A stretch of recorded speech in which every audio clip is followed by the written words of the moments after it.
সুচন্দা, চম্পা, ববিতা, তিন বোন একসাথে।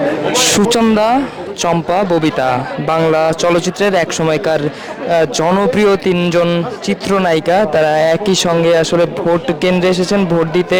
দর্শক, আপনাদেরকে একটু জানিয়ে রাখতে চাই, গুলশান মডেল স্কুল অ্যান্ড কলেজে তারা তিনজন আসলে ভোট দিতে এসেছেন। তাদের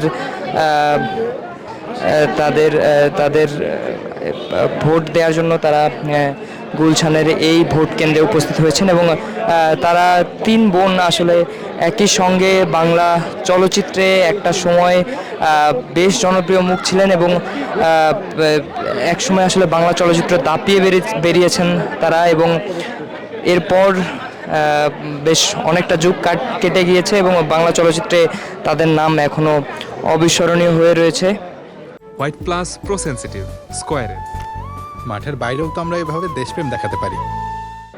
সেই তিন বোন আজকে ত্রয়োদশ জাতীয় সংসদ নির্বাচন এবং গণভোটে আসলে তারা ভোট দিতে এসেছেন Gulshan model high school and কলেজে এবং তারা আসলে আমাদেরকে জানিয়েছেন। আমরা একটু তাদের সঙ্গে কথা বলতে চাই। অনেক বছর পরে ভোট দিতে এসেছি, কি যে আনন্দ বলে বোঝাতে পারবো না।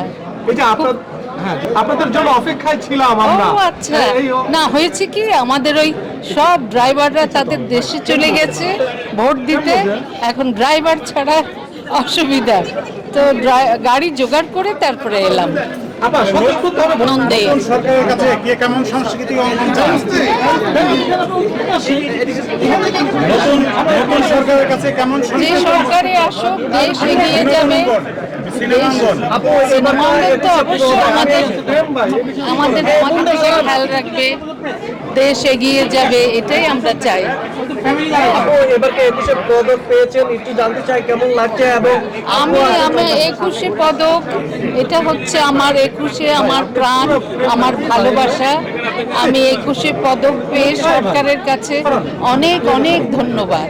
আপু, আপনি জয়রামকে আমি এই আমার 21শে পদকটি আমি শ্রদ্ধেয় জহির রায়ন সাহেবকে আমি এটা উৎসর্গ করেছি। নির্বাচনটা আসলে কেমন উপভোগ করছেন? সবকিছু খুব ভালো লাগছে, কারণ বহু বছর তো আর ভোট দিতে পারিনি, এখন এত বছর পরে ভোট দিতে এসে কি যে আনন্দ, কি যে সুখ বলে বোঝাতে পারবো না। আমরা তিন বোনই অত্যন্ত খুশি। 21শে পদকের খুশি রয়েছে, সেখানে আবার ভোট, ধামাকা বলবো যে রাইট, ইউ আর রাইট।